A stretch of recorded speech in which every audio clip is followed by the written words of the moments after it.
వచ్చే ఎన్నికల్లో కొడాల నానికి డిపాజిట్లు కూడా రావు అని చెప్పేసి టీడీపీ నేతలు ఇవాళ సభ ద్వారా మేము ప్రూవ్ చేస్తామని చెప్పి టీడీపీ నేతలు. చంద్రబాబు 2014 ఎన్నికల ముందు 3 సభలు పెట్టాడు గుడివాళ్ళు. అప్పుడు కూడా ఏ సొల్లు కబుర్లు. కాకపోతే పోటీ చేసే అభ్యర్థులు మారారు, వచ్చి ప్రగల్భాలు చెప్పే సొల్లుగాళ్ళు మారారు. 2019 ఎన్నికల్లో కూడా కొడాల నానికి డిపాజిట్ లేకుండా చేస్తాను 3 మీటింగులు పెట్టి ఇటువంటి సొల్లు కబుర్లు, ఈ సొల్లు నా కొడుకులు సొల్లు పోరానని చెప్పారు. మళ్ళీ 2024 వచ్చింది, మళ్ళీ అభ్యర్థులు మారారు, మళ్ళీ మాట్లాడే వాళ్ళు మారారు.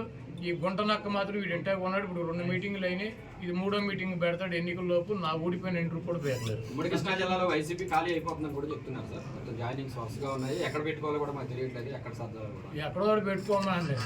బాబు కొడుకులు 2 పుస్తకాలు పెట్టుకుంటారు కదా, ఎర్ర బుక్కులు, అక్కడ పెట్టుకోమండి.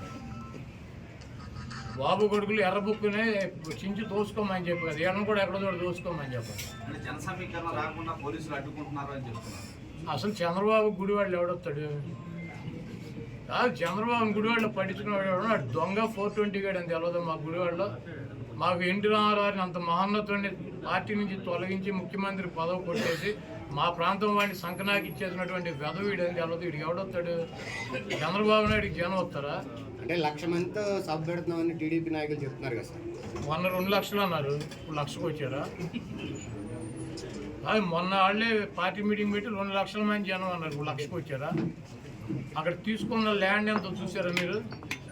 22 ఎకరాలు పొలం తీసుకున్నారు, దాంట్లో 9 ఎకరాలు పార్కింగ్ పెట్టారు, 5 ఎకరాలు డయాస్ వేసారు, 5,000 కుర్చీలు వేశారు. 1,00,000 మంది వస్తారా? ఇప్పుడు వెళ్ళి లెక్కేటాడు కుర్చీలు 5,000 ఒకటో కుర్చీ ఉంటే నేను గుడివాడ వేసి వెళ్ళిపోతా. మీరు వెళ్ళా లెక్కేటాడు మీడియా వాళ్ళు. 22 ఎకరాలు ల్యాండ్, 7 ఎకరాలు పార్కింగ్, 9 ఎకరాలు పార్కింగ్, 5 ఎకరాలు ఏమో డయాస్ అంట, ఆయన సెక్యూరిటీ అంట.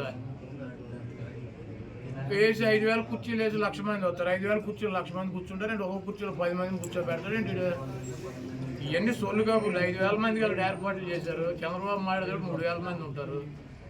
చంద్రబాబుకి ఆయన ఋత్విక్ రోషన్ ఏంటి ఓ జగబడి వచ్చేటకి ఈ సొల్లు కానీ నా చిన్నప్పటి నుంచి చూసి సొల్లు కబుర్లు, సొల్లు పురాణం ఇవన్నీ ఈయన మా వాళ్ళకి చెవుల్లోంచి రక్తం గారిని చంద్రబాబుని పట్టించుకున్నాడు గుడివాళ్ళు ఎవడు ఉండడు. అంటే మీరేమో ఏమీ లేదంటున్నారు. ఒక పక్కన బాలసారి గారేమో జనసేనలో చేరుతున్నారు, బాలసారి గారేమో టీడీపీలో చేరుతున్నారు. ఎందుకని ఇట్లా వెళ్తూ ఉన్నారు? జగన్మోహన్ రెడ్డి గారు నిన్ను టీవీలో, నువ్వు ఏ టీవీ?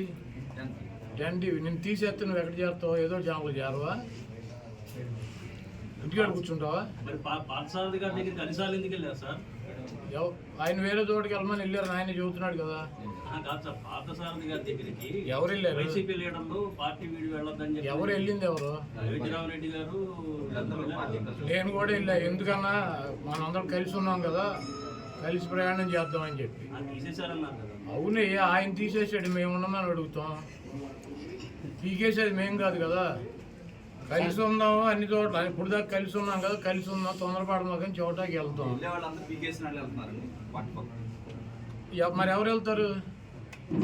అది ఎవరు వెళ్తారు? జగన్మోహన్ రెడ్డి గారు సీట్ ఇస్తానంటే నాకు వద్దు, జనసేన తెలుగుదేశం మా జలది ఏ పార్టీకి వస్తే సీట్ ఆ పార్టీలో చేస్తామని చెప్పి వెళ్ళేవాళ్ళు ఎవడు ఉన్నాడా? అది జగన్మోహన్ రెడ్డి గారు పీకేసిన వాళ్ళు తప్పించి, పక్కన పెట్టిన వాళ్ళు తప్పించి ఎవరు వెళ్ళారు చెప్పండి, ఒకటి పేరు చెప్పండి. జగన్మోహన్ రెడ్డి గారు నేను సీట్ ఇవ్వను, నీకు బాగాలేదు అని చెప్పిన వాళ్ళు తప్పించి ఎవరు వెళ్ళారు చెప్పండి, ఒకటి పేరు చెప్పండి. లేదు మాకు చంద్రబాబు దగ్గరికి వెళ్తామని చెప్పి వెళ్ళినాడు ఎవడు, ఒకటి పేరు చెప్పండి. పీకేసిన వాళ్ళు ఇప్పుడు మిమ్మల్ని ఒక ఛానల్లో పీకేస్తే ఇంకో ఛానల్కి వెళ్ళరా? ఉద్యోగం మానే సిటీ కొని కూర్చుంటారా? జూనియర్ ఎన్టీఆర్ ఫ్లెక్సీలు తొలగించారు. జూనియర్ ఎన్టీఆర్ ఫ్లెక్సీలు తొలగించేశారు. బాలకృష్ణ గారు చెప్తేనే తీసేసామని చెప్పి కూడా చెప్తున్నారు అక్కడ ఎన్టీఆర్ ఘాట్లో హైదరాబాద్. జూనియర్ ఎన్టీఆర్ ఫ్లెక్సీలు తొలగిస్తే ఎవడ తీయమన్నా ఆయన ఊడిపోయిన ఇంటికి ఊడిందా?